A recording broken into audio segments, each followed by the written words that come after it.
Hello, friends. Welcome to another episode of Get Real with Kacey Kasem.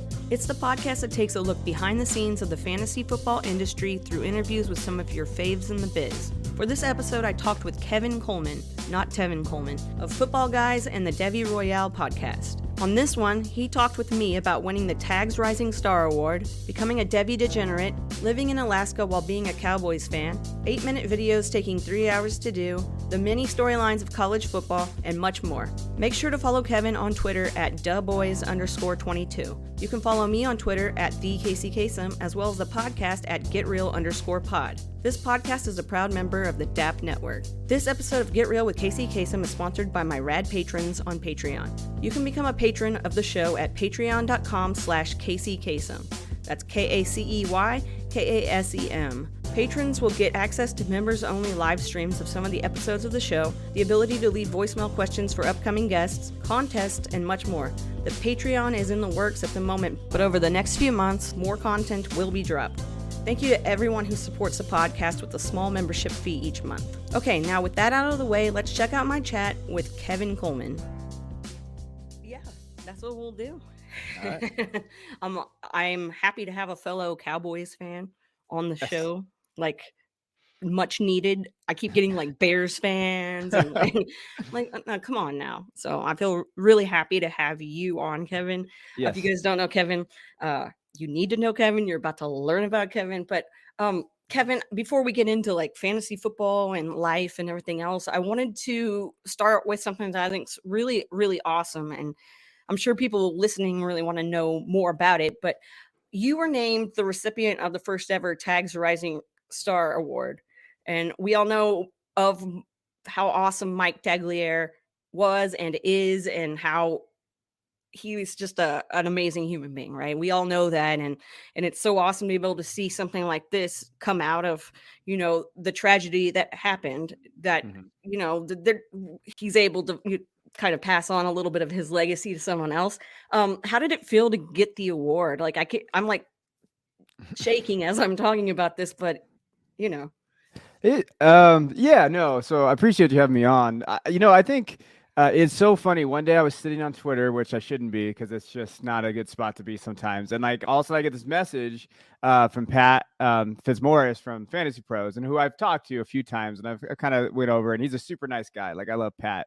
And he's like, "Hey, Kevin, you might not know what this is, but I just want to let you know, like, we gave you this award." And like, when he can kind of explain why he did it. And then, initially I was like, I actually put like, do you have the right person? Like, I know there's a few Kevins out here. Like, it just, to me, because I'm still that guy 2 years ago that like, I just was here to talk fantasy and football because the COVID hit. And I was just kind of like, I had no aspirations to do any of this. And so like, it kind of hit me. It was really kind of rewarding just to know that like people out there respect what I do, but also with Tags, because Tags was such a good person and just kind of a giant in like the space and the industry in terms of just work ethic, I think. And that's all I've ever wanted to kind of do is like, hey, I'm just going to work really hard and then I'll let it be where it is. Like, if you don't like my stuff, that's okay. But at least that it's coming from a place of like hard work. And I think that I was very appreciative for sure of that. And then it's still kind of weird to me, like when people are like, "Oh, you're the Tags Award guy," and I'm like, yeah, I'm okay with that. Like, and in my opinion, like if that's all I am, I did it. That's fine because of like what he was. And I think it was rewarding because you know how it is in this space. You put a lot of work in and you don't even know if anybody's reading your shit. Like, you just kind of like I hope are people reading this? Like, and I used to say that to people like, "Oh yeah, it's fine." But I'm like, are they really? Because then you go into it. So I think it was just kind of rewarding, but it was also an honor to get something like that named after him. And you said you've only been on Twitter for, since the pandemic started up. And why did you decide Twitter was a place you needed to put your presence? Oh, now you see, my wife is yelling at me for this too right now. I would think, when the pandemic hit, I'm a teacher, so we were out. So that March, I just remember there. And then, and you're a big sports fan. I mean, I listened to this pod. I remember the first one I listened to was on my way down there with Russ. I found it on Twitter. And I'm a big Cowboy fan. And like right about 2 weeks or a week before the pandemic hit, or when everything shut down, my grandma passed away. And my grandma was a huge Raiders fan. And so like me being a Cowboys fan, we always would talk shit to each other. 'Cause my grandma was me. Like I didn't have a dad growing up. My mom was really my presence, but my grandma was kind of that person I just went and talked to. And so like a week before all of this happened, like, it just everything shut down, and then I lost my grandma, and then we couldn't do a funeral because of all the stuff that happened. So we ended up she cremated, and then that was a really tough part of my life. And I'm sitting at home doing nothing, and me and my wife trying to do some to dos around the house, or like we actually tried to sand our cabinets down. You'd laugh about this, and almost cause a divorce because it just doesn't work. Like Mm-hmm. it doesn't work. And so like I was like, you know what, I don't know what to do. And so like I had been on Twitter kind of, but I had to create a new account just because I think I just forgot my password. That's because I just never looked. And I don't know if you know John Bauer from Dynasty Theory. Mm-hmm. I'm in a league with him. Well, I was in a league with him, and in that time, and he'd always post his stupid Twitter stuff, and like I'd see it and stuff. So I just started following him, and I just started kind of like in that March, and just to fill time. That's really all I was doing. And then it kind of turned into a couple things, and I would just kind of send out some takes, and I sent a few articles into sites. As I told my wife, I was like, I think I could do this. It's just we have time now, and I can kind of sit down and do it. And it just kind of snowballed from there. And it's positives, negatives, but it really just started with having nothing to do, losing my grandma, and needing kind of an outlet. And I've met a few people at that time that lost some people. My buddy Mark in Chicago, who's just some random guy from Chicago, he lost his mom around a year, like around that anniversary, around that time. And so like we kind of connected. And so it does have some positive things because you can kind of work through grief with random people. But I know that sounds weird, but it actually helps. Like, What hey, does? you're dealing with this too. And so like it kind of just did that. And that's why I always have to refer back to like I'm here because of that. Like I'm not here to people use a stupid phrase like Twitter famous. Like that's not like I don't care about that. Like I've met some real like lasting relationships on the app. So like that I think is why I started it. Well, the Twitter famous thing, it's interesting because, they'll look at a follower count, how many people follow you a Yeah. lot of times. And well, you did come into the game, a few years ago, and you grew a following very quickly. You were able to get your work out and work with some really awesome people. But how did that go about when you started putting out content? I know you said you applied to different sites or sent them things, but exactly what were the details with how you went about that? Oh, man, it's a grind, man. Like I think people don't get up until last year or even like this January, I had like maybe 3,000 followers. And it wasn't like I could give a shit. Like I really don't care about it. But I think when you first start, like I have a lot of people reach out to me, and I've even kind of directed some people the last couple of weeks. They say, hey, I really want to get involved. And I posted something on Twitter about this. I said, I don't even know, like it's so different now than it was 2 years ago. Like 2 years ago, I just started looking for spots, and Fantasy Champions, I think they're still around. They said, hey, we need writers. So I kind of got involved with them. And then David Stidham, he started a kind of a company called Hammercast. And I have him to thank for everything because he's like, hey, dude, listen, we're just getting started, but you can do whatever you want. Like, you want to do Devy, go ahead. If you want to do YouTube, go ahead. You want to do podcasts, go ahead. Like, I'll let you do whatever. You just tell me what you need. And honestly, I wouldn't be here without him because he's like, hey, go. And I learned so much. Just I got to invite people on. So I just started inviting random people on from Twitter and learning from them. And me and my buddy Nick Scribb, P2W Fantasy, we talk about this all the time. We started doing podcasts like on our phone. Like I had like a phone and I'm trying to like record and it was just really like that's how I started. And then I think it's really important to establish what you want to do. Like I think for me, college football is my life. Like I love college football and I like fantasy, but to me, my passion is college football. And so like, I knew that probably is not an avenue that you're going to grow very fast. Like you're just not, because it's just, you can do redraft analysis and you'll be fine like that. You're going to grow because that's the niche. That's not a niche. That's a market. And so like for me, I said, you know what, if I'm going to spend all this time doing all this content, I'm going to do something that I love doing. And I think sometimes you can forget that. And I definitely had throughout my, career in this space. But it just started with that. I said, okay, I'm going to do this. And then I just started kind of going on podcasts and looking for guys and trying to reach out to people and kind of going there. And I don't have it all figured out, especially at the beginning. I definitely didn't have it all figured out. I was kind of just winging it and going through. But then you get new opportunities. And that's how I ended up the places I have, just by the opportunities that people give me. So what kind of content were you putting out at first, and like what form of media were you putting out? So writing. So I just basically did writing, and that's where I started. And I basically just did articles. I did weekly redraft articles. My first piece, and I'm gonna plug myself because we have egos in this space. No, it was so Justin Jefferson was one of my favorite prospects coming out of college because I was a big college guy. And I followed it. I said that he would be a value in your redraft league. And I remember this article I wrote, and because before that, Justin Jefferson, everybody needs to know, like people were very high on Justin Jefferson coming out of college, like in terms of like redrafts and all that. And so I remember just writing that, and that kind of got me a little plug. And then I just basically did writing. Like that's really what I did. I didn't start doing any of the. I mean, I guested on podcasts, but I didn't host. And you know how big of a hosting is a whole nother yeah beast. Like trying to figure out like how to do graphics, how to do audio, like all of that. Like I didn't start doing that for like a year. Like I really just honed in on writing and guesting, and that's all I did at the beginning. And guesting on podcast, that gives you experience behind the mic and learning, how to be on film and stuff.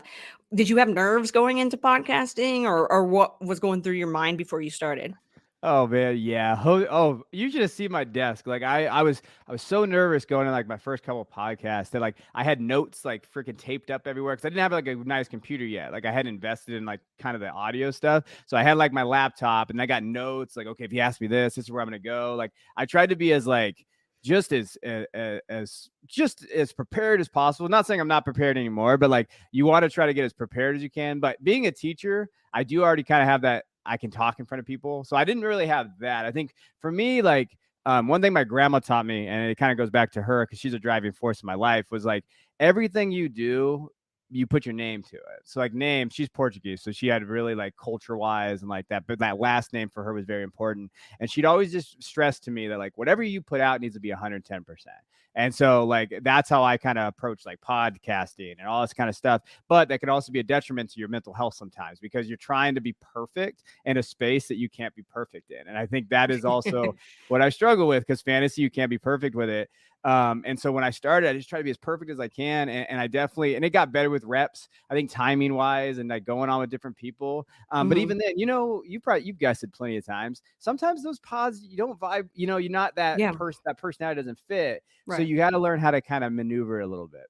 Exactly. Yeah, there's all different kinds of personalities you're dealing with and setups and how people like things run or not run or whatever. So yeah, exactly. Had anybody ever told you prior to doing that you have a voice for podcasting? You have a really nice tone to your voice. When I listen to podcasts, I like to hear, like, I don't know, I like to feel like this is something I want to keep listening to. No, I just kind of winged it out here, Kacey. I didn't really like, how like for me, like, it's so hard for me to listen back to my podcast because I hate my voice so much. Like I hate it. Like it's that meme with that lady that's going, oh, I don't know. Yeah, it kind of sounded good. Like I struggle with that.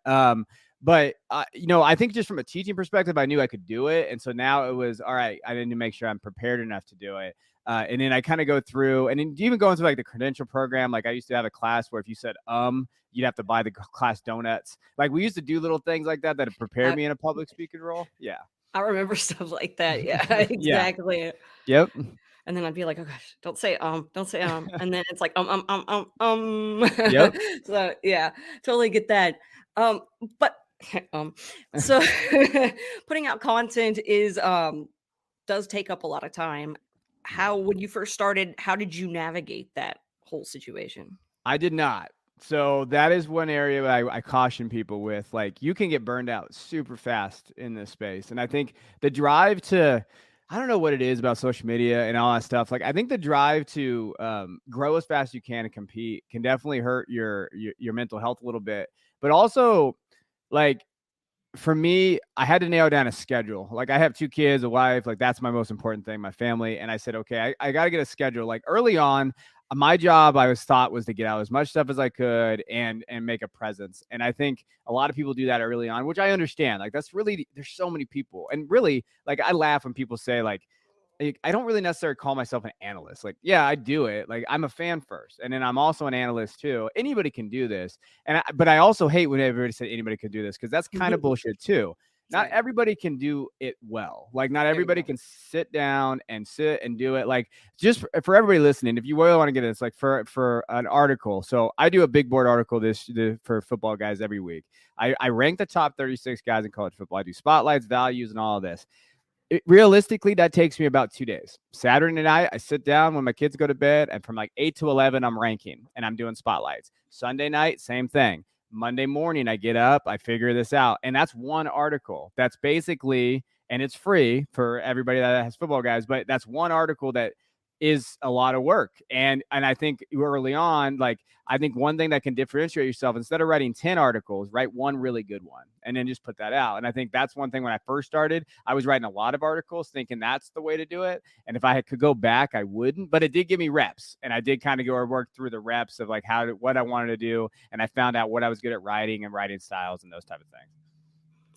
And I used to write, I don't write anymore, but I know that writing is one of those things where you don't want to be too, you don't want to use too much jargon and terms that people aren't going to understand and things like that. And you have a really good way of putting out content that is relatable, that we can take in and actually understand what's going on. And it's not just like stats thrown at you. So, why do you think that it's important to come at writing or putting out any kind of content that way? Yeah, writing's so hard. And it's one of those things. The way I looked at content creation, even from the beginning, I'm not a smart man, Kacey. Like, I'm really not. Like, I'm a very like. Come on now, yes, sir. Don't be like that. No, I'm really just like, when I look at fantasy numbers, like, I'm like my brother, who's a very casual guy. Like, he'll text me, tell me who to take now. I don't need anything else. And so, like, when I look at it from that perspective, I'm always like, okay, people, like, I can't be Matthew Berry, who gives those long soliloquies of like life and all that stuff, because I'm not that. And I'm also not a numbers guy, really. Like, an analytics guy, like, I see the value. I can try to teach you it. But the way I look at it is like, I write for the casual people like myself, who has 2 kids and a full-time job, and is like, listen, what do I need to know? Tell me what to do, which I think is lacking in the space. Like, I think a lot of analysts out there tell people what they should know. Like, okay, this is what you should know. But then when it comes down to telling people what they should do, they stay away from that, because then they get the receipts called back. And you talk about, okay, how does that look? Where does it come from? And I think that's part of it. And I think, like, learning how to tell a story. So that's one thing Fitz told me, like, when he picked me for the Tags Award, and I think it stood out. He said, hey, you have a way of teaching people how to play fantasy who've never done it before, but also teaching people things that when they played it for 20 years. And he's like, that's kind of something that we were looking for in this, because you can speak to both sides. And it takes a lot of reps, and you got to know how to do it. But I really look at it from, like, if I was reading my content, would I get something from it? And will someone take something away from it? And can they do something with it? So I always try to finish something with, like, hey, you need to do this. And if I miss, I'll re-examine, I'll own up to it. But I do think that that's very important in content, not just telling them what they need to know, but telling them what they need to do. Do you think being a teacher helped you with that? Oh yeah, I think being a teacher helps me. Like, we lesson plan, so we build, and so like any in the classroom, like, every day, like, I structure my classroom like kind of like I structure my articles. Monday, intro day, what's happening, what's going on.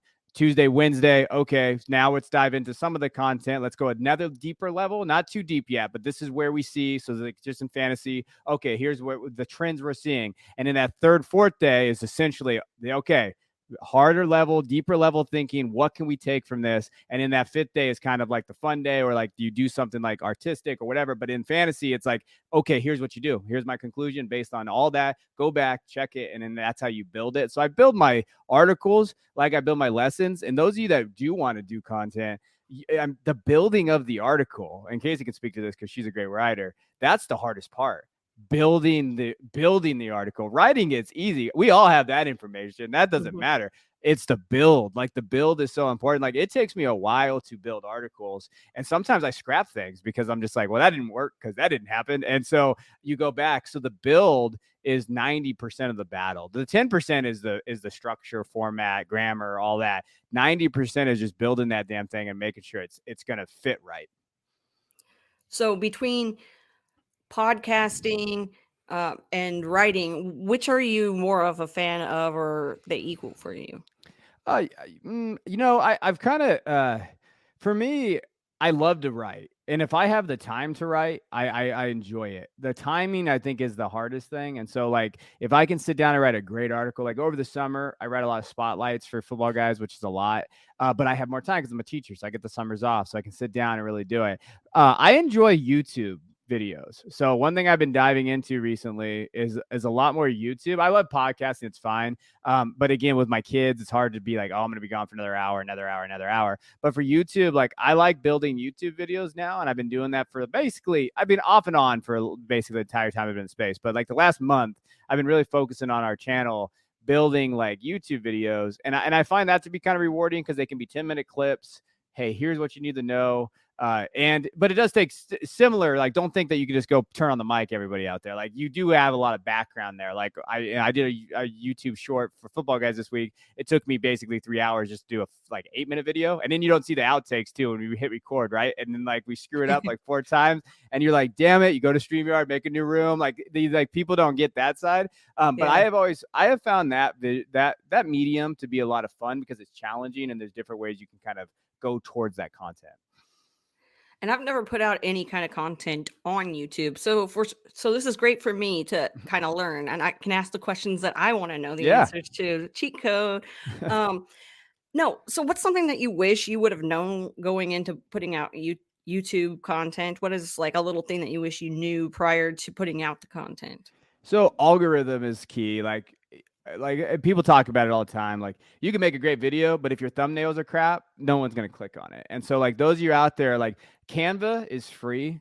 So, or if you're a teacher or in education, you get Canva Pro for free. Like all you have to do is use your email. Wow.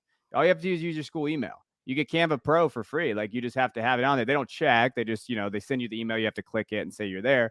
And so just learning how to do thumbnails is the most important thing. Like, okay, I have a thumbnail here. What is it? And just going through and like, you can always ask me, like, everybody out there listening, you can find me on Twitter. You can go ask me, like, and I'm not perfect. I'm not a pro at it, but like, just if, what catches people's attention, what is a good thing about a thumbnail? And that's part of the algorithm. Like they click on that video where it comes from. And there's other little things like in the video, when you upload it, there's a tags column. You should use all 500 characters in that tags. And I think one piece of advice I got recently that was really helpful for us, and we're getting a lot of videos viewed based on this, is in the tags column, go to Google, not YouTube. So go to Google. And let's say you're doing a Jalen Hurts video. So Jalen Hurts, type in Jalen Hurts' name on the search bar. And then there are your tags. So it'll probably say like Jalen Hurts stats. Put that in first because that's what people are Googling when they look at it. So like literally, like I'll just do it real quick. So Jalen Hurts fantasy is the first one. Okay, put that in. Jalen Hurts stats. All right. Jalen Hurts Astros. Who the hell knows why that's on there? But they will look it up. And the algorithm will kick them to your video if it's in that tag. Like for sometimes it'll pop up that way. So you go to YouTube as well and do it, but actually Google is the #1 driver to YouTube content, believe it or not. And so that is one way. That's how I find all my videos. I know, but I always just assume I'm old though. So I always assume people go to YouTube. I go to YouTube and I'm like, I know. And they go to YouTube and they search it, but that actually isn't what, I was going through all this stuff. I'm like, oh yeah, that makes sense. So like just doing that and putting those in there. And then obviously they have the little things that you can do. You can drive traffic from different ways. But like just having a Canva, understanding what thumbnails look like. Obviously production matters, how to edit, those type of things. But just that algorithm, because they want to see your videos too. And then YouTube's really driving shorts right now. So YouTube Shorts is like TikTok, essentially. They all steal from each other because no one has any creativity. But what YouTube is doing is that they're actually putting a preference for shorts. So your channel is going to get viewed more based on that. So what we're doing is using shorts as kind of a driver for our traffic to our channel. We're getting subs that way. And then they're staying and watching our videos. And like, I obviously try to make it focused on football and those type of things. But we're driving shorts now to our videos. And it's kind of working for the most part. And so like, that's one other area you can go. And it's all of the algorithm game, which sucks because it should be the content game, but that's just not how it works. Yeah, I know. I hear algorithm all the time. I'm like, I don't know, guys. I really don't know. I don't want to know anything else. Just make good things happen, please. So not did you know, but when you type your name into Google and then you type in fantasy football, it always wants to correct it. Do you know what it wants it to correct to? I do not. What is it? What does it want to search? Do you want to change it to Tevin Coleman Oh, fantasy okay. football? So I was like, no, I don't. I'm like trying to do research on you, and I'm like, whatever. So I learned maybe too much about Tevin Coleman in fantasy. There's also a Kevin Coleman, my name, and he plays college football. He went to Oh. Jackson State. He plays for Dion, but he was going to Florida State, and he decommitted. So I always get that joke. My principal's wife actually saw I went to Jackson State, and she sent him a text, and she's like, "Did your teacher leave?" And it was Kevin Coleman from a football player. That's what happened too. That's awesome.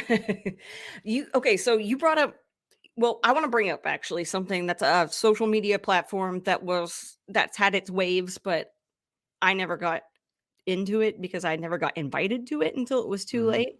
So that's Clubhouse was a thing that I probably talked about in like episode 20. Like that was the next big thing, right? And it Yeah. really didn't turn out that way. So go back to episode 20 and listen and see. I don't know what episode it was, but we were like, yeah, it's the new thing. But you were over there and you were doing stuff. How was that experience? I know it's a little different, same as like some things, like you said, stealing from one another, but I really like Clubhouse. Me and Nick did it, P2W Fantasy, if you want to find him. And we actually did it.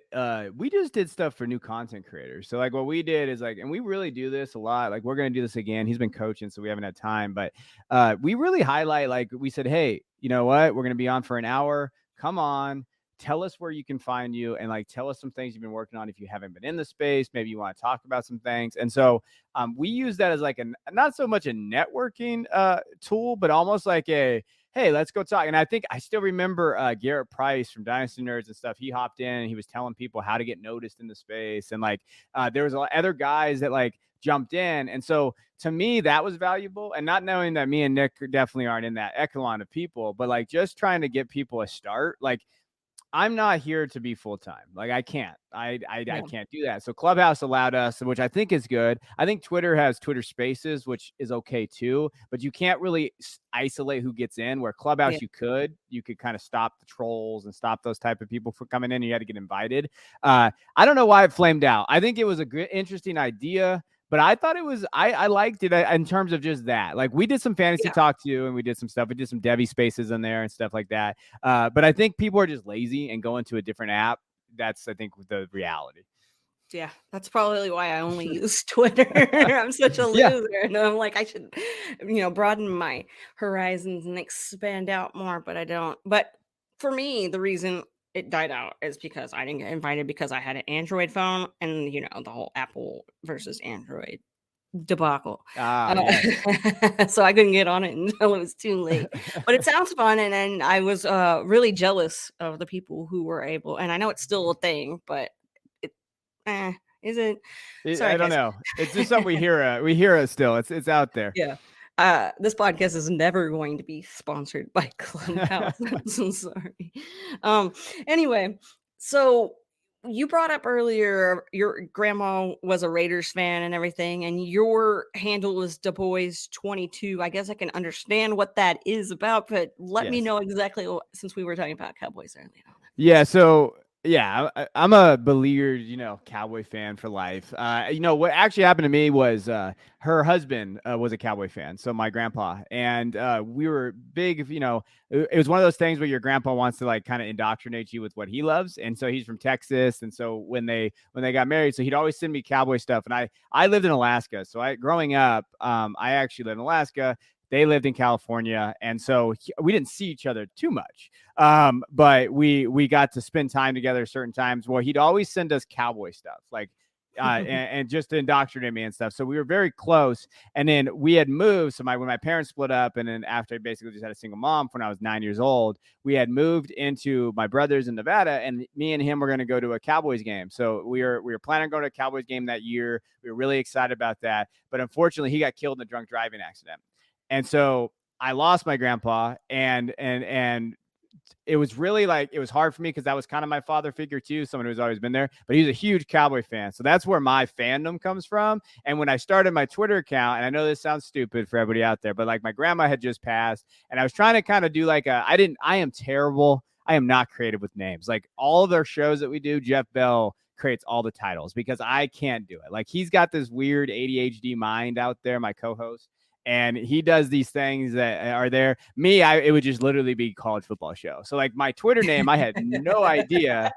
Like I had no idea what to put. So I was like, you know what? I love the Cowboys. Emmitt Smith was my favorite or his favorite player. So it was kind of like an homage to him. Had I known I was going to be like in the fantasy space, I might change it, but now I can't. Now it's a personal thing. And so it really just stems from my grandpa being an Emmitt Smith fan, a Cowboy fan. And I love the Cowboys. Like I am a fan through and through. So like, I don't mind being associated with them either, except for, when Jerry Jones says stupid things or does stupid things. Which is a lot of the time. Anyway, yes. You brought up Jeff Bell. If you guys are listening to this right now, a couple episodes ago, if you're listening to this right now, go back a few episodes. Jeff Bell will have an episode. He will. So you'll see it. Anyway, back to being a Cowboys fan, because that's something I really enjoy talking about, considering I'm a Cowboys fan as well. Who's your right now?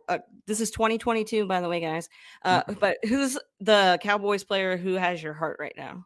Oh, Micah Parsons, baby. Like I love that guy. He's my guy. Like I like Diggs, and I like, Zeke's always been in my heart because I loved him as a player.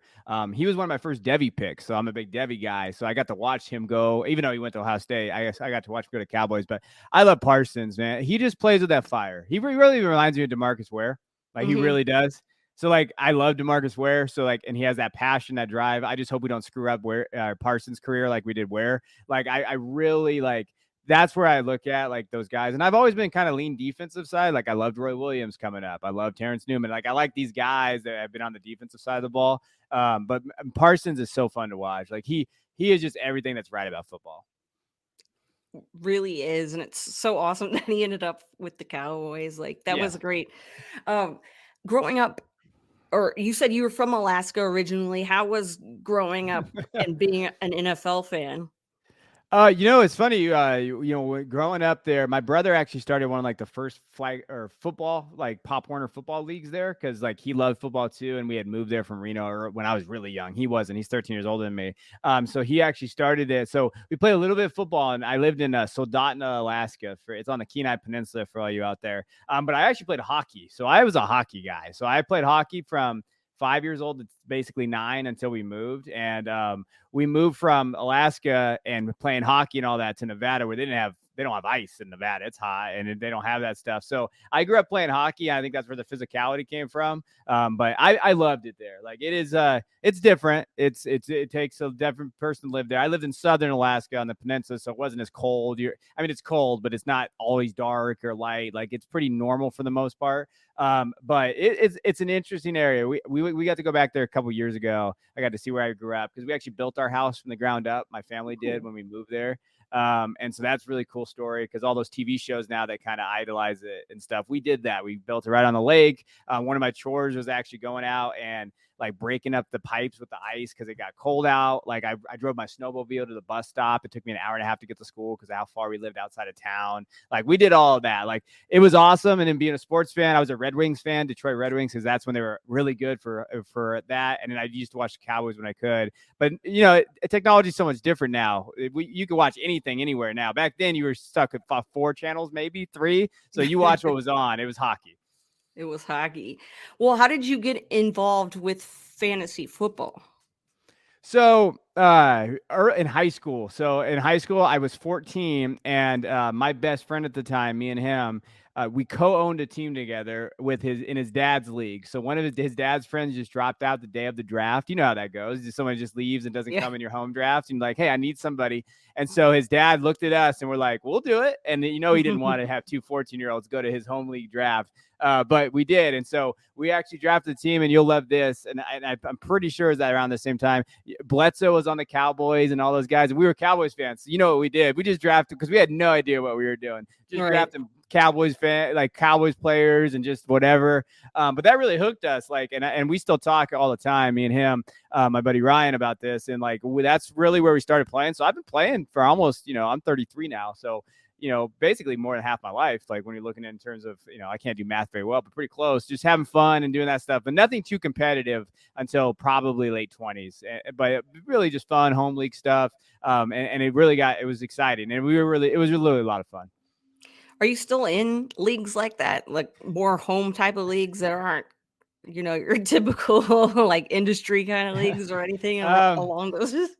so 2 years ago, my big home league kind of fell apart, and we hadn't put that one back together. But I did start a teacher student league this year because a lot of my students, they asked me questions and all that stuff, and I was like, "You guys just want to start a league together?" And I did it as kind of like a tool because a couple of my students that are in the league, like, they're, I don't know. You know how it happens in education. Sometimes they're deemed like problem kids, and they're really not. They're Yeah. good kids. They just have, things that are going on at home and stuff like that. Well, ever since they've joined my league and they talk trash, but they do all their work and like they really have dived into content. So for me, it was like a strategy. Like, hey, you get to hang out and play with them, but only if you actually like, you got to do your bargain in the classroom. Like, and I made stipulations based on like grades, missing assignments and stuff. But that's been a lot of fun because a couple of them beat me. Like one kid beat me by, I needed 1 point from, I think it was Barkley, the second, or no, it was like the fourth week in that, when he had a drop pass and they were like, "Oh, I beat you." And then the freaking kid,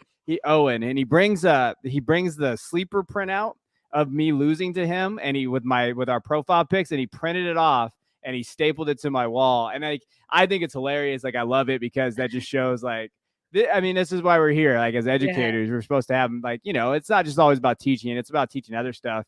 But that's been a fun league this league. So I'm hanging in. Like, Marquise Brown got hurt, and I got a lot of guys on the IR right now. But I'm in fourth place, and I got to make the playoffs, Casey. I cannot not make the playoffs in this league with a bunch of high schoolers. You like, have I can't. to. You have to. I know. I'm struggling though. All my guys are getting injured, and I'm just like, uh-oh. And so I had a big win last week, and like, and it's funny because my TA, I really want to get her involved. She loves fantasy, and you know how it is with women in fantasy. Sometimes they don't get that. So she's in the league, and she's been talking trash to me. I beat her last week finally, and she's like, and so it's just cool, like, to have that environment. You know how those leagues are, like. And if this is something, hopefully they're going to be able to, talk about. Joe Bryan from Football Guys is going to buy him like a trophy or a belt, and so we're going to give it to the winner and stuff. So I'm hoping that they just enjoy it. That's the view. That's the goal. And that's so awesome. I mean, you see kids getting more involved with fantasy football, younger and younger. And I kind of wish I would have known about it. I used to work with elementary school kids, and I would have been able to brag about beating a bunch of elementary school kids. But yeah, but like I didn't know anything about fantasy football back in that time. But seeing like kids get involved with fantasy football and seeing kids that are starting to get into it at the time that you did and all this stuff. How is it looking at that generation and seeing them get excited about fantasy football? it's a lot of fun. I never had teachers that did this, or I never had people that kind of talked to me about this kind of stuff. Like, it was kind of just, oh, hey, my buddy's dad did this. And you know what? You say that too. And these guys are smart, and they play a lot of fantasy. Like, they're all in these leagues together. Like, and I didn't know this until I kind of knew it last year, but then this year, especially, they play baseball, they play basketball together. They played a WNBA fantasy league. These guys, like, and there's a multiple people in here, and like, they like, oh, we love it, Coleman. And they make them do, like, how like the Waffle House thing, we got to eat waffles or whatever. Like, so one of my students, he's 0-7 in the league, and he had to win this week. And he's like, I got to win. I can't get last because they're going to have to wear tights to school. And he's like, I'm too big to wear tights, Coleman. I can't do it. And I'm like, you better keep winning. And so, like, we've seen this, and they're good, and they're competitive, and like, they know how to pick up guys. Like, you should see how many moves these people make in my league. Like, they're picking up guys, they're waiver wire, they're making trades, like legitimate trades, not like veto worthy trades. Like, and it's cool to see. Like, I'm not probably going to be at the school next year, or else I probably would have done like a fantasy football club because they really are diving into it. But I knew that I didn't want to start it and then leave it. But they would be all in. Like, these guys, like, these are our next generation of maybe analysts and people like that. And I did like and they asked me, hey, like, what can we do? So we did like a kind of like a YouTube kind of like club / like just a meeting of like, hey, if you want to do like this kind of content. So we have a bunch of kids like maybe thinking about getting into content and stuff, kind of like we see Hutch with and some of these other younger guys in there. And so I've just been able to give back to them, and that's been really cool. And then they've taught me a few things like, hey, Coleman, don't do TikTok. I'm like, all right, I know, I'm too old for that. But so like, it's been fun, but I think that they're coming, and they're really smart, and it's really cool to see, and it gives them an outlet, especially our youth. They need outlets right now. A lot of mental health stuff going on right now after the last couple of years, and like, this is really giving them that outlet and stuff, and communication and stuff like that. So I've been pretty proud of them. That's, your kid's telling you TikTok no, but I had Matt Waldman told me yes, TikTok yes. So I don't know, who am I supposed to believe? I Well, don't they don't know. want me on there. They just don't want to see my ugly face. They At see the me enough. degenerate. Like they don't need to see me again. Oh, come on. Get TikTok famous. Then what? Yeah, no, You I show up cannot. in there. Yeah. And getting old happens fast, Casey. It does. You know, I Oh, did I not know. realize it until the other day, like when they were talking about all these people, and I'm like, man, I don't know any of those artists. I used Ooh. to. I used to know those guys. Like I used to be the cool one, and now I'm the old guy with 2 kids, and like that definitely it happens fast. It happens I go on, like, Spotify and look at, like, the charts to see what kind of music is trending. Yeah. I'm like, "Oh my god, oh my gosh, I get where my parents were coming from with, Yep. what I was listening to," so totally. But also so speaking of kids, sure. Speaking of being young Devy is where we're gonna go now with this because first of all, people listening to this might not even know what Devy is. So Yes. can you kind of give it your like in a nutshell, this is what Devy is spiel? Sure. Yes. I know it's niche and everything there, but essentially it's a dynasty league, and then you have a separate draft where you get to draft college players to your roster, and you basically hold them on like you're a minor league baseball team. So they're on your taxi squad, and they become tradable assets. So you can trade them. So for example, you can trade, Bryce Young right now if you had drafted them. For Matthew Stafford in a second or something like that. So if you're rebuilding, you get Bryce, and then if you're not, like whatever the case may be, and so essentially I think one thing it does is it adds fun to a unique format because you get another draft, and we all know we love drafting, so you get to draft and try to hit on players. And I think one thing it does, it's a character building exercise because you're going to miss on a lot of college guys because that's just the nature of college football and like prospects, but also like it's competitive. Like you want to hit some of these guys, like you're going to hit on like Javonte Williams, who came out of nowhere in college, but you drafted him and you get to hang that over your buddies. Because let's be honest, fantasy is about talking shit with your buddies. Yes. Like that's what it is. Like no matter where it goes. And so Devy is essentially just draft college players. You keep them on your taxi squad, and you get to have them, and you get to move them around and trade them, and you have another draft and another kind of viewpoint there. And it's not for everybody. I know that, but it can be fun if you have any kind of understanding of college football. When did you become a fan of college football? Oh, since I was a kid. I love college football. I'm a big Michigan fan, Wolverines. I got a helmet when I was a baby. That's really where my fandom comes from. Like, I just really what it had. That Michigan helmet is everything there. I didn't end up going to college. I went to a state school, so we didn't have football. So, like, I really, Michigan is there for me. And just, I love the pageantry of it. I go to games. I'm season ticket holder. I'm getting my daughters, like, hooked on it. My wife's pissed right now because on Saturday, my youngest, her name's Riley. She's 3. And they were having a girls' night, and I was like, "Dad's gonna go to the." One of my friends couldn't make it to the game, the Fresno State game with me. I was like, "Hey, Dad's got a free ticket. Do you want to come?" And she's like, "Yes." And then she chose me over to girls' night. So we're on our way. Like we're indoctrinating her slowly into this. But I just love it, like the pageantry, the storylines, and like I love college. I know NFL is king, but like to me, college football has so many different storylines. Vince Young was a huge part. Like I love watching Vince play when he was younger. Reggie Bush, like those teams, like that early 2000s, mid 2000s, like that's what I really grew up on, and I just kind of fell in love with it from there. And so how did you find out about, hey, I can do this Devy League stuff. I can do this diving into college football players thing. Yeah, I wish I wouldn't have, because I become a degenerate. That's really it wouldn't happen. It happens. One of my buddies, and when we're going into this, we were in a dynasty league together, and it's like 2017, so this is way before. Like I was been playing kind of this, like before I got into the space and analysts and stuff. And he's like, "Hey, we have an opening in our Devy league." And of course, you're like, "What the hell is Devy?" And he's like, "Oh, this is where you." And as soon as he said college football, I was hooked. Like I was like, "Oh, this is awesome!" Like, what is this? And so then really it started there. And like, that's where my love for the format kind of came into. And it was just some guy in the league one time, one of my buddies in my league saying, "Hey, we have an opening in this. Here's what it is." And you know what it does. Then you snowball it. Now you're in all these leagues of Devy. And that's really just where it came from. Are you the type of person that can rattle off how many leagues you're in, or do you have a manageable number at least? I have a manageable number. So I am, I want to say I'm at 18 right now, but that's like with all the charity leagues and stuff, like, and realistically, like I think I have 9 dynasty leagues basically, and that's really where I stay at in terms of like I'll probably need to cut a couple more depending on my career change here this next year, if I have enough time. But no, there's some people that are in like 40, 50, 60 leagues, and I just don't know how you do it. Like I don't know, waivers got to be just a nightmare. Well, it's really cool to talk to you. So you already, I mean, it's cool to talk to you in general, but you had brought this up earlier about not being able, I'm not going to do this full time, and Yeah. you've got a family, and you've got what you got going on, and where you're going. Where am I going? I'm not really sure with this question, but no. So that's really refreshing to see, because a lot of people are all grind all the time trying to be full time. So it's Yeah. refreshing to see somebody in this space come out and actively say, like, hey, I've got a lot of stuff going on. Because a lot of people feel like if I'm, if I'm not full time, then maybe it doesn't really matter. But you're proving that it does, obviously, with all the, all the awesome things people have to say about your content and all the awesome work you put out. So, um, I guess what I'm trying to get to is, you know, what kind of advice you have for individuals out there who think maybe like, can I do this part time? Am I going to be able, like, am I going to want more? Am I going to, how do I balance it? It's a lot, but Um, yeah, no, this is a good question. I know. I heard no, how you it's said. not. No, it is. No, it is.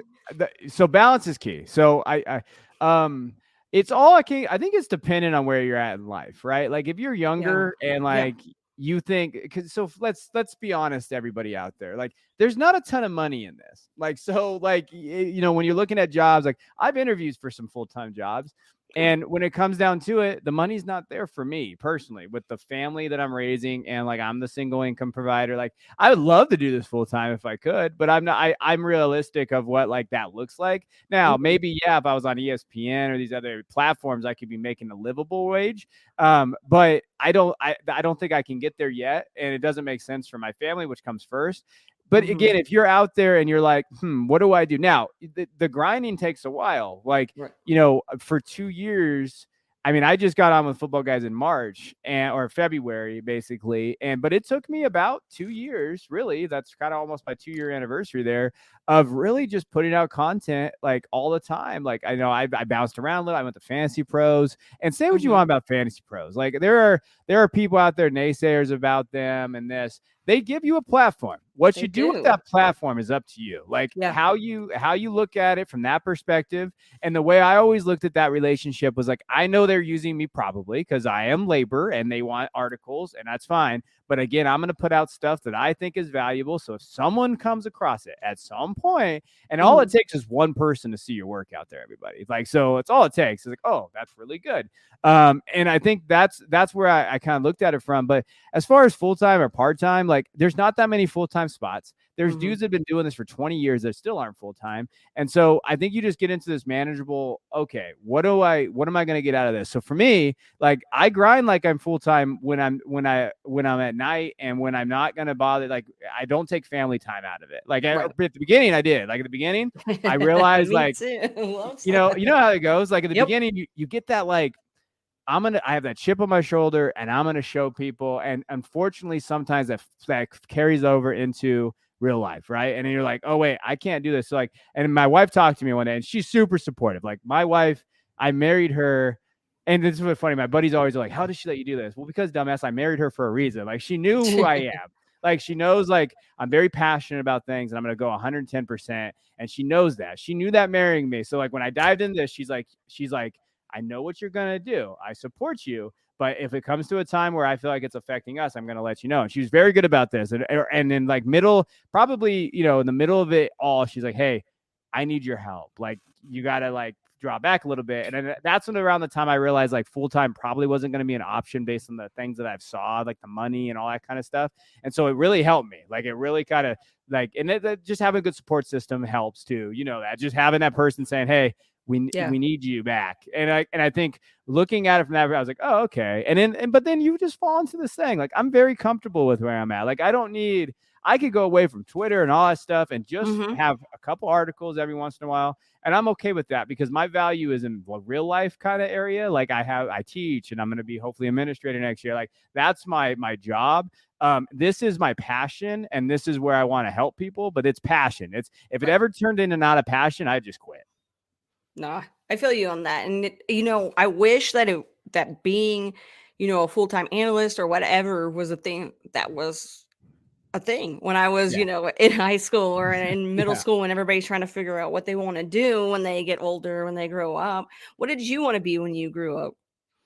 It took me a while, so I bounced around a little bit in college in there. So going through what I really wanted to be is I wanted to help people. I knew that. So I first started with I wanted to be a physical therapist, and I was really going towards that route. But I'm just really trash at science. Like I was really like I'm just not very good at it. And so like Yeah. when I saw the requirements for a physical therapist, I'm like, yeah, I'm pretty self-aware. That's nearly not going to work. And then, I went into like maybe I was going to be a police officer. I have a lot of cops in my family, but I'm colorblind. So back then, though, in 2007, 2008, it's really hard to get a job anywhere at that time. But like I tested for this, but I couldn't pass. They had like strict rules about colorblindness. Now they don't. They've kind of wavered that a little bit. I'm not full colorblind, but I wouldn't pass the physical. And so then I had to reinvent myself again and say, okay, what do I want to do? And it's funny, like where I kind of my passion came from is I had a side job. I was broke as shit in college, and I needed a job. And someone needed a seventh grade girls B team basketball coach. And I love basketball, and I've coached it for a long time. I retired a couple years ago once I had my second daughter, and you should have seen this team, Casey. It was so bad. These girls were so bad because it's the B team, so it's already not the greatest team. And we won one game that year, but I had so much fun coaching them. It was my first coaching experience. I was like, you know what? I think I could work with kids, and that's where my passion for like educating came from. I was like, that's probably where I'm gonna go. But it really just came down to me answering a wanted ad, literally a wanted ad in the paper. That's what they used to do back in the day, boys and girls, not before all this other stuff. And they needed a coach, and I just showed up, and they were so desperate they hired basically a 20-year-old kid to coach a seventh grade girls team. I like that. Do you play any other, speaking of other sports, but do you play any other fantasy sports besides fantasy football? I do fantasy basketball. I'm in one Dynasty fantasy basketball league with Jacob Wow. Dunn. Me and him are in a league together. And then I don't do baseball. I tried baseball one year when I was really into baseball, and it was hard. And now I've kind of fall off of that too. And we're going to start one because there's a few people I want to do fantasy golf. I love golf because I'm getting old and I love golf. There's some platforms for that. So we are looking into that in January to start that. But no, pretty much just fantasy football and in one league if I do anything else. Yeah, I need to get into maybe not playing other fantasy sports, but I want to interview more people that are in all kinds of fantasy spaces. And every now and then I'll get a guy who's like, oh, I also do baseball, and I'm like really big into baseball. Or I'll get a woman who's like, oh yeah, I'm really into like basketball and I do this. And I'm like, okay. So then I feel like I'm like, this is kind of better for me because I can ask you more questions that I, have no clue what's going on. You can kind of help me from the start. So, but from the start, okay. So Dynasty Pros you had brought up earlier, and that's been kind of a platform for a lot of people to kind of get their like start, even just like tasting what it's like to kind of put out content. And like you said, making like you put out content that you wanted to put out. And then you brought up also being with Football Guys, which is awesome because I've had so many football guys on the show, like literally football, not just football guys, but the football, guys from Football Guys. And so it's super rad to be able to interview all you guys. And I've said it to almost every single person that's been on that you guys seem like such a great group of people. Like you guys are a family. Like you guys are like all really respectable. You guys are all really great at what you do. So how does it feel being a part of something that's that big and that great? Yeah. So first, can I tell you a story about Fantasy Pros real quick? Because I just want to, especially for people out there that want to kind of start. So when I applied to Fantasy Pros, because someone told me to apply from Fantasy Pros, so I just assumed I was going to get it. Like, oh, well, of course they assumed. I sent them my work and everything like that. And you got to be understanding, like you understand how the space kind of works. You really have to know someone. And even if you do know someone, you probably don't know the right person because that's just not how it works. Like, it's just not how it works.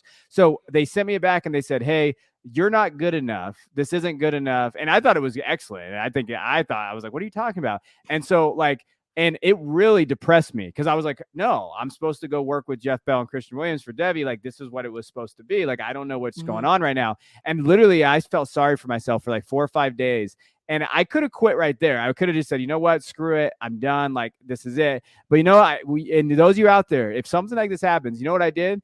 I resent them another article, and I sent them a video that I had recently done for YouTube that had like 10,000 views on it. And I said, check these out. If you're telling me that these things aren't good enough, then I'm going to reevaluate my standing in here. But I don't think you really looked at my work. So please go back and look and see what you did. And to their credit, they said, nope, you're right. We want you here. And then they hired me.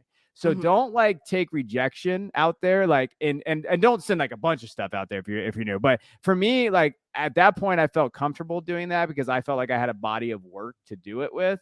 And then I did it. And I said, hey, no, I think you need to recheck this because I think I do good enough work for your platform. And so like, and I always tell people that because you're going to get rejected a lot in this space, especially if people don't know you. And don't give up. Like, just keep, hey, no. I think this is good. Like, and that's why for me, I always try to give back. Like, people will DM me the articles and I always read them. And I've gotten people hired at other places. I'm like, hey, this would be a good spot for here. Like, here, let me reach out to them. They don't know me very well, but at least they know me better than you. So let me kind of say, hey, here's some work and I'll connect you. Then it's on you. Your job is to do that, but I'll try to get that connection.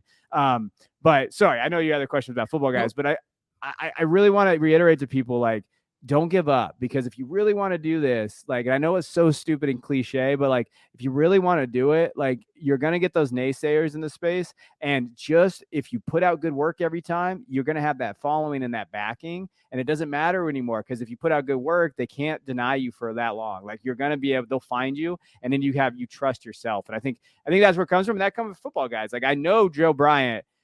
If you talk to Joe, do you know Joe? Yes. Joe's a good man. Like, yes. For me, like when I'm going to define like people, and I talked to Joe when he hired me, and I remember the conversation, and it was basically like, I was interviewing him too, like, and know that, like, you should be interviewing the people you're working with, like, especially in this space. Like, one thing that, like, I followed these guys, and I think you have to fit the brand, like. Yeah.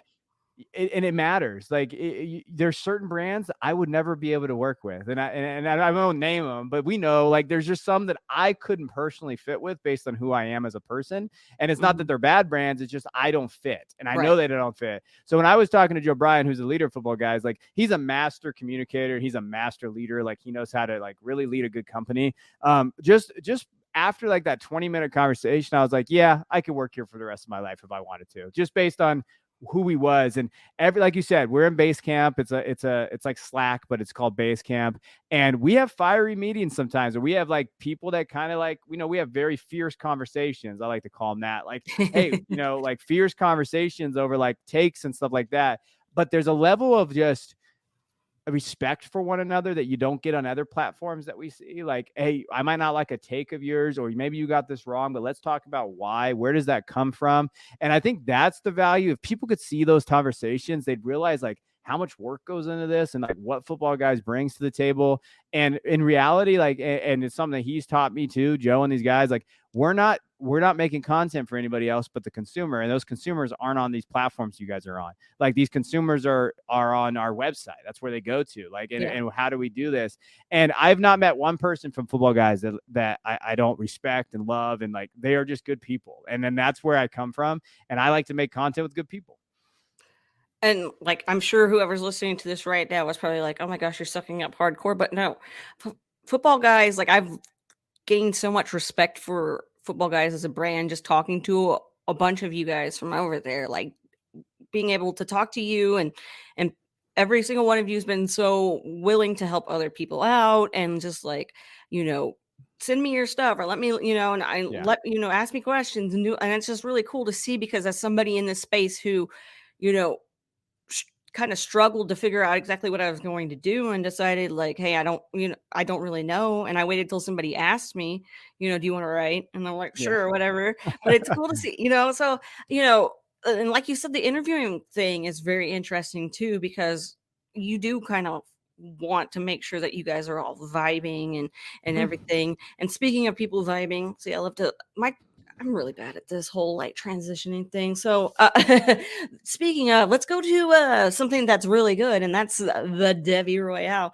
Can you kind of, because I brought up how Jeff was on here earlier, but can you kind of tell everybody what the podcast is all about and how you guys came up with it? Yeah, it's funny. We started it. So the Devy Royale is basically a brand now. And when we started it, me and Jeff, like I was working for Hammercast, like I mentioned earlier in the show, and Jeff DM'd me and said, "Hey, I'd love to come talk about Ohio State," because I was doing a series where I was talking about like college football teams, and he just out of the blue, I never had met Jeff before. I think I talked to him maybe once because he did some stupid princess thing he used to do on Twitter all the time, Yeah. and like I was messing with him one time, and like. And then he DM'd me and said, "Hey, can I come on?" I'm like, "Yeah, sure, come on." And like, let's talk about Ohio State. So we just did a podcast together for an hour, and I said, "Hey, nice to meet you," and all that stuff. And then a month later, Jeff came back and said, "Hey, I think we could do a college football podcast." And I was like, and he's like, "I want to bring this guy on that I've been talking to. His name is Christian." And I had never even talked to Christian Williams before in my entire life. And so I was like, "Yeah, sure. What the hell? Like, we might as well." Like, we had good kind of like, repertoire. We worked good together on the pod. And so we just started this brand. And I'll be honest, like, it was bumpy at first. You know how that kind of goes. Like, Yeah. me and Christian talked we talked, but like really like this, like face to face. Mainly on like Zoom for the Sunday, and we had our first show on that Tuesday. And we had never really had like any talk like that, but it worked because we were pretty seamless. Like us together starting this brand, like, and I think the most important thing for us is that we all kind of have our own followings in our own weird way. Like you've seen Ghostbusters, when the streams cross. That's what happens. Like I always make fun of those guys. Like I kind of have like a Devy following and like kind of a college football following. Jeff's got like he's got some weirdos that follow him, but he's also got like he's got like fun and like all this stuff. Then he's got really hardcore fantasy redraft guys. Christian's got like the scouting community behind him because that's where he comes from. So it's always funny when one of our tweets like people don't realize like we either do a show together sometimes or whatever, and we're messing with each other because like when the streams cross, everybody always yells at us. And it's like, whoa, we're friends. Like we're just messing here. So it really just started from that, and it's grown. Like and we were very slow about this, like very organic. Like, hey, we're just gonna have fun every Tuesday night, and then we're just gonna grow and just gonna see how it goes. And it's been interesting. Like we started on Patreon, which we didn't think anybody was going to sign up for. Now we have 98, 99 people on there. We did our manifesto. So we wrote like a 250-page document on college football this last year. And it's just grown. And then like, you saw, I don't know if you saw, FootballGuys bought us out basically. And they took our podcast over. So we still have the Devy Royale, basically have the Patreon and like the YouTube channel now, which now we're basically spending a lot of time focused on YouTube channel. And the podcast now, we have a college football show for the first time ever on FootballGuys. They've never done college football before, but we all worked there and they were like, you know what, we want to bring this over. So now I'm starting to get my goal of like bringing the not mainstream, the niche college football stuff to a FootballGuys platform, which is really cool because they've never had this before. And we were able to grow, and we're friends. Like people, Twitter and all these other things, like me and Jeff and Christian are friends. Like we are legitimate friends, but that doesn't mean we agree on everything. Like it doesn't mean like we don't fight. And you know how this goes with people you've probably met in the space. Like there's times where I'm like, no, Jeff, you're wrong. Like, we've been fighting for a week over the whole Arthur Smith Atlanta thing that he's been going crazy about. Like, and we disagree all the time. And so like I think sometimes it's sad because people lump us together and say like, oh, one take is all their takes. And it's like, no, that's not how this works. Like we're our own people. We built up a very successful brand for us, what we want to do part-time, what we're looking at. But it's awesome. Like I love talking to those guys. Yeah, it is really cool. And the fact that you guys are different and don't always have the same thought process, that's what, makes for a good podcast, in my opinion. A good, all around brand in general is to have not it being all the same type of person. So it's really cool that you guys were able to do that. Have you met them in person, or has it only been a behind the camera kind of thing? So it wasn't until I went to the expo this year. So I actually, and the biggest reason why it's hard for me from California, it's expensive and it's, but we went to the expo, we met, and we spent the weekend together, and that was a lot of fun. But it basically was like just us again, like and that's the thing, like what you see from me or hear from me or them on our show or even on Twitter, that's how we are. Like that is 100% just how we are. Like that's just, I tweeted out a picture during that time. I literally were staying in a house together, Airbnb, and I walk out and Jeff is sitting cross-legged underneath the coffee table, eating cereal, typing an article, and watching Mean Girls. Like that's Jeff Bell. That is Jeff. And then like for me, and that's just him. And then it was a lot of fun and we met. And so like when we met and we talked and we did those things, like it kind of showed me why we do this. And like, all right, these guys are my guys. This is why we create content. We create good content, in my opinion, for what we're trying to accomplish. And I loved it. And it just came from like Jeff's just saying, hey, I think I have a vision here. And it made me and Christian never talking before and just rolling into it. And it's turned into something that actually can provide for my family. And so that I'm very thankful for that. If someone's wanting to start a podcast and they're not exactly sure what they should be looking for in a co-host, what kind of tips or tricks do you have for making sure that like your podcast goes smoother than you're So for expecting? like a co-host, like just you gotta have someone is gonna be there every time. Like you have to have someone that's committed. Like you can't.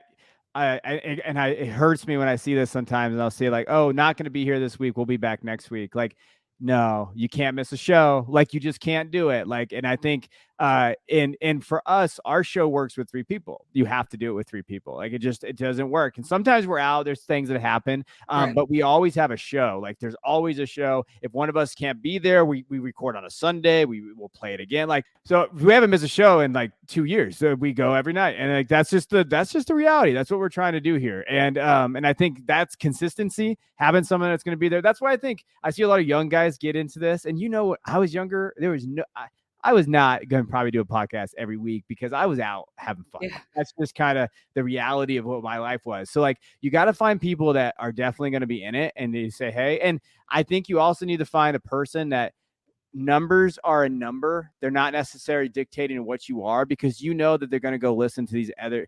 No one's going to listen to you right away. And then most people are not going to listen to you after a couple years. Fantasy footballers, these other guys, like those are different than what you should try to be creating. Like, we always came into it with an understanding of like, let's create stuff for what we think people need, and knowing that we're probably not going to get a huge following all the time, and that's okay. So having kind of like you and your person that you find out there, having goals. Like, we actually sat down before we started this whole thing and said, what are our goals? Like, what do we all want out of this just before? Because we were saying like, hey, if we're not on the same page right now, in 2 years when we have a disagreement, this isn't going to work. Like, we got to be on the same page. So consistency, being on the same page, understanding your goals, and then making decisions together, and never like 2 versus 1 or one-on-one. Like, hey, this is how we do it. And I think one area too is knowing like, is it about money, or is it about, because I can tell you right now, you're not going to make a lot of that, but is it about money, or is it about like why passion and where that comes from? So if you find someone that has passion about it, I just love talking to Jeff and Christian for an hour about college football. That's all I care about. Like, that's where it comes from. Like, I've never got onto a show where like, oh, I got to do a show tonight. Like, that's not me. Like, I love Tuesday nights at 9:30 because I get to hang out with my friends. Yeah, and that's great to hear. And how do you go about getting your podcast out for more ears and your content? How do you go about spreading that word? Oh, it's such a grind. For me, when we first started, it was kind of Twitter live streams, and that was when StreamYard, you could talk to people. So we kind of used that platform. I am not against, and I am not shamed at all on this. I freaking email people, Kacey. Like, I straight up like, and as a coach and as like a teacher, I know that a lot of coaches are into fantasy sports. I go and look up people's email directories and I send that shit out. And I don't even care if they whatever. Like, I will go and like, so we did that early and we got a lot of good feedback. We got some negative ones like, you bastard, stop emailing me. But most of the time, like, hey, I liked your pod. That's where we got it from. So like, and that took me a while. Like, you're going through emails and you're blind CCing and you're doing things the right way. It was very professional, but it was also like, because it's hard. Like, and I think one other area, like Twitter should not be where you get all your people at, because there's so much on there. They're not listening to you for the most part. Like, that's not where it's a good base. Maybe you find 50 or 60 guys. But I just cold called, emailed people, man. And I just kind of said, hey, listen to this. It's college football. Here's what we do. We do a little bit of fantasy stuff. Like, I think this would be interesting for you to listen to.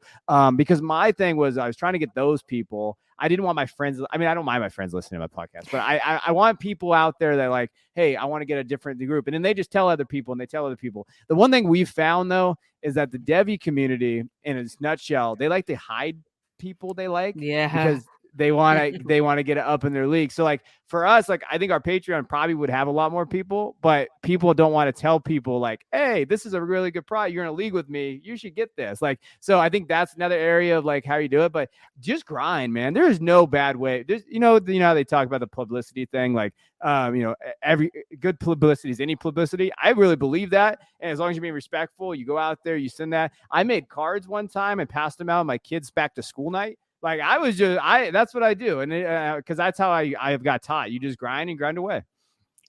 I like that a lot. Making cards. I keep thinking about like making cards and leaving them around with like Yeah. QR code to my to my, to all my stuff. But Patreon has been a game changer for a lot of people. Yeah. Like any YouTube video I watch, at the end, there's like a million scrolls of people's names saying these are my patrons and everything. How do you utilize Patreon? So, yeah, we're still learning here. So, those of you out there, like, we built our Patreon essentially to have our manifesto. And so we would just send out updates and stuff. And then basically in August, I said, okay, we got to do more than this. And it's only $3 a month for all our content. Like, it's super cheap for us. Like, there's different tiers. But what I do now is what we do is like, we have basically, we'll have our Discord only. So we have Discord for us that only our patrons get. And then also like, Christian does all 22 breakdowns because I don't know if you know this, but college all 22 is like is the hardest thing to get. It is impossible. Like we had to break all kinds of laws. Don't tell anybody, but we had to find all kinds of ways, and you can't post it anywhere. So the only way you can post it is somewhere private. So he does his all 22 breakdowns on there. I do a weekly podcast with Jay Stein. He's from Dynasty Nerds. He's a really good guy. We do a Wednesday show every morning. And it's only Patreon only podcast. And I do another episode usually during the week. I'll try to find a guest out there somewhere, and we do a Patreon. So we try to do 2 or 3 Patreon only podcasts on top of the manifesto, which we have like 300 pages of depth charts, Devy mocks, all this stuff. We do Devy only mocks there. We do videos only for our patrons there. We do live shows there. Like you just try to be as creative as possible because you want to try to keep people as much as possible. And that doesn't, people leave and stuff like that. Things happen. But it's hard though. It's a grind because, it's so funny. We do all that content, and then we actually had a message yesterday, and it said like, you guys really need to do more. And I'm like, man, how much more do you need? Like, what are you talking about? We do like 3 podcasts. We do all this YouTube videos. We do all these private things for you for $3. What are you getting for $3 out there that you need more? Yeah. Like, and it's so funny. And you have to laugh. You have to chuckle because you're just like, man, you can kiss my ass because we do a lot. Like, I don't know what you're talking about. But then you have to like, okay, all right, like, what do you want? Tell me like some things you go into. And I think always having that feedback and that constant thing. One thing I do is like if someone like either drops the Patreon or like emails me or messages me and says, I say, hey, what could we have done better? I understand you leaving.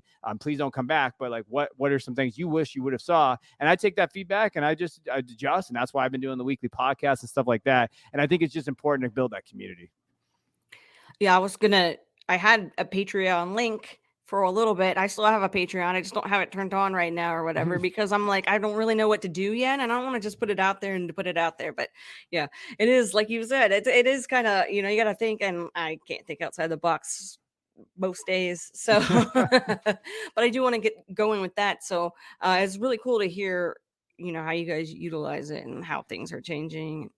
It's fun. It's a lot though. Like anything, you're just trying to figure out. I don't know. I get worried like sometimes where I'm like, why do I care so much about strangers? And I like, why do I care like these people? But I do really care about the patrons. Like, and those are the people like I've really shifted my focus from the last 2 years. Like now I'm like, I'm really not going to give you a lot of my takes on a social media platform that's free. Because if you really want to follow me, you follow me somewhere. Like, well, you can get my content. And it's a happy median, and I try. So, like, we try to really, with our patrons, because we appreciate them, get any type of money. I know I say it's even $3, but you're giving somebody money, you deserve something back that's worth it, whether or not, like, you're there. It's just hard, like, and you got kids, family life, you got all this crazy stuff going on, and you're trying to do that. So you can get overwhelmed at times, definitely. I definitely get overwhelmed sometimes. Well, how about when you're not overwhelmed and you have free time and you can go do fun stuff? I know you brought up that you're married and you have 2 kids. What do you like to do in your free time? I'm gonna say sports, and everyone's gonna yell at me. For me, it's just hanging out with my kids. Like right now, like they're 3 and 5, and like every waking moment, I try to just do things with them. Soccer, tennis, going to the park. I'm the dad that goes to like the birthday parties. Like my daughter had a birthday party a few weeks ago. It was at a jump house, like those jump houses that kids jump and they do trampolines and all, indoor jump trampoline park. And like I dropped the kids off and I was walking in and the parent was like, oh no, like you can just leave. And it's like, no bullshit. I'm jumping with my kids. Like I'm having fun at this party. I'm the dad out there, like gonna tear my ACL on some damn trampoline. Like, but that's to me, like, I didn't have a dad growing up. And so like for me, like that's where I put a lot of my emphasis on. And like just doing the fun things with them. Like every weekend we go do something, take them to football games. I take them to these places. Like that's what I like to do. And then outside of that, like if it's just me, I love to read. Like reading is one of like my areas of, I'm reading the happiness hypothesis right now.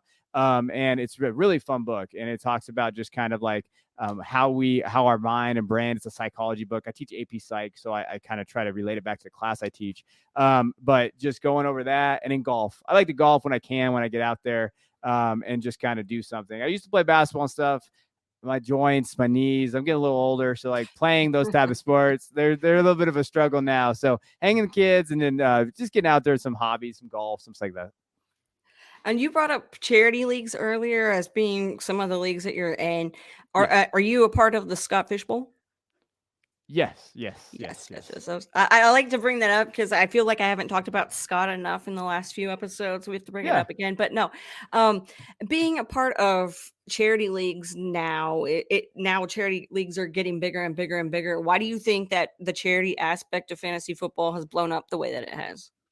I think because even though that there are people that are loud and maybe negative, for the most part, 99% of Twitter, of this fantasy space, and I hate saying community because I don't know necessarily, we're a pretty messed up family. But I would say like they're just good people that want to give back, and I think that that's where it kind of comes from. Like this is only my second year in Scott Fishbowl. That's last year was my first year getting in, and this year. And I think for me, I don't even like, I like to win. Like I think my team's 13-3 this year. So I do try because I do like No to big win. deal. I'm competitive.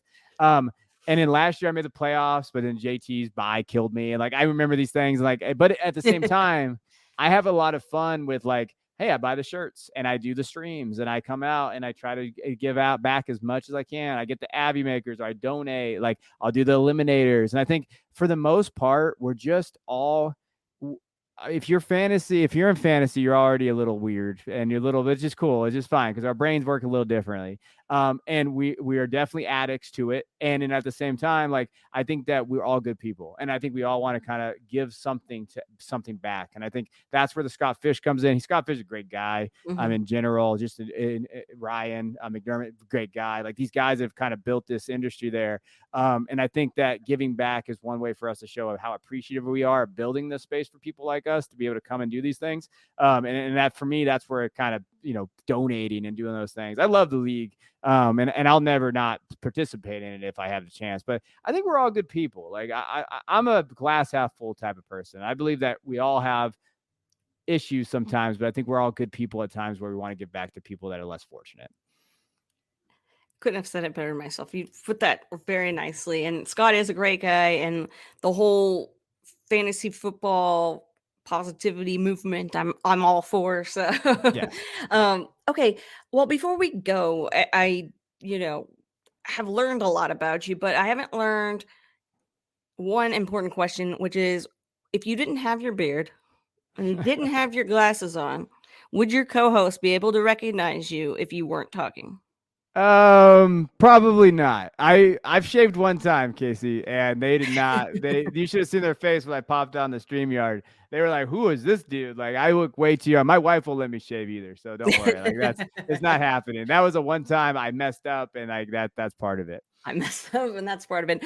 Okay, that's all I wanted to know because I ask whenever I see a nice beard. Does anybody do you have the best beard in fantasy, or are there other people that you think? Oh, I think, man, best beard in fantasy. That's a tough one. I think that I'm up there. I'm top 3 or 4. Like There you go. I Okay. definitely fit all like everybody makes fun of fantasy guys because they have glasses and a beard. I'm just like, damn, that just took a shot at me. Like, yes, that is me. But no, I like it. I think it's well groomed. When my wife grooms me, it's better. She doesn't. I like the ZZ Top beard. Like over COVID, I had this thing I was down going to to like. ask you about the COVID beard. Yes, Okay. I had this thing down to like my chest, like it was low, and then now my wife's like, "No, you're not doing that anymore. You got to be out in public." And I'm like, "All right." So now I cut it up a little bit, but before that thing was getting big. Well, I am so happy to learn about your beard, but I'm very happy to learn about all the good stuff that you got going on. And I want everybody to be able to check out your work. So could you go ahead and let everybody know where they can find you and what you got going on? Yeah, you know, find my written work, most of it at Football Guys. So if you don't know what Football Guys is, footballguys.com, you can go there. Every week I have a big board that's going up. We do all the roundtables, and then just random stuff coming out. So you can find it there. And if you're a Devy person, college football, you can go on YouTube and you find a Devy Royale on YouTube channel. We do 5 videos a week. Covering college football topics, shorts, all of that stuff there. And then also you can find our college football show at Football Guys also. So College Football Guys football show, and that is the Football Guys college football show, excuse me. And that's on iTunes, Spotify, anywhere you guys get your podcast, you can find it there. Awesome. Thank you so much, Kevin, for coming on the show. It was so awesome to get to talk to another Cowboys fan. And it was just awesome to have the chat with you. So for everybody listening right now, appreciate it so much. Make sure you come back again for another episode of Get Real with Kacey Kasem. And remember to stay rad.